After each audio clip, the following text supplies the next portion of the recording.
Hello again. I posted MVI 9382. Obama's an embarrassment to the entire world. I want to thank this particular viewer for taking the time to write what he did. And I want to share what he wrote with my subscribers and my viewers. He wrote, "Who is this guy, Obama in parentheses, trying to kid? I have commented about Obama's psychiatric profile in the past.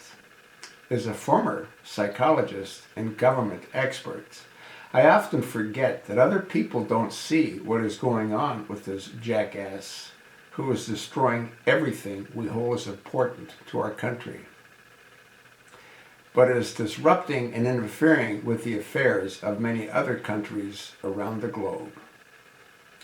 Now he is using intimidation, blackmail, and extortion to force the so-called allies and other countries to participate in this climate change agenda.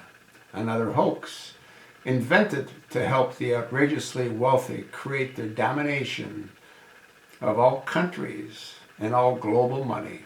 As I shared in the past, Obama is quite easy to read behaviorally. And from the viewpoint of a trained psychologist, his actions are quite consistent with intrinsic personality disorders. Obama has what is called an antisocial personality disorder and a narcissistic personality. With repeating all the details of what these disorders entail, that is a short version of what that means. Obama is in love with himself. It is impossible for him to imagine that anyone does not really like him. If they do, they would believe it is their mistake for misinterpreting who he is or what he says. Obama sees himself as being superior to all others, and he is convinced he is the savior of the world in all ways. He believes that us poor and dumb peasants cannot possibly make decisions for ourselves and need his guidance and direction to survive. Obama believes the goals of establishing an all-encompassing world order under one government control supersedes all other values, including human life and the family unit. He has no problem creating and nurturing ethnic and racial conflicts here and overseas. The more deaths and fear he creates, the easier it is to tighten the control.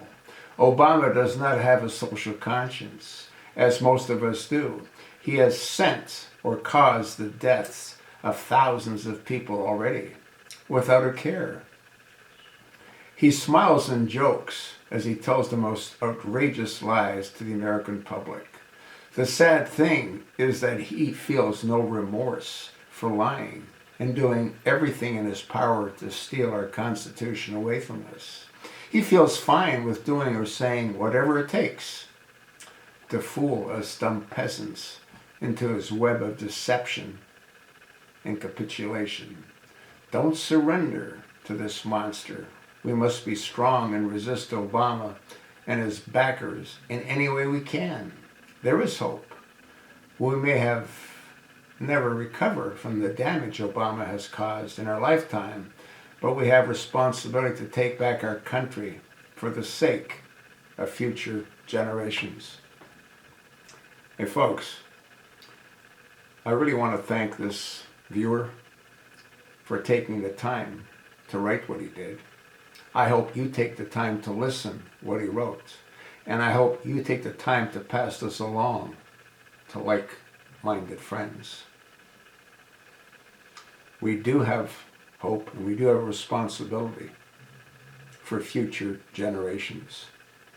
That's why I've spent the last 3 years of my life trying to educate those that need to be educated on this monster at 1600 Pennsylvania Avenue for future generations.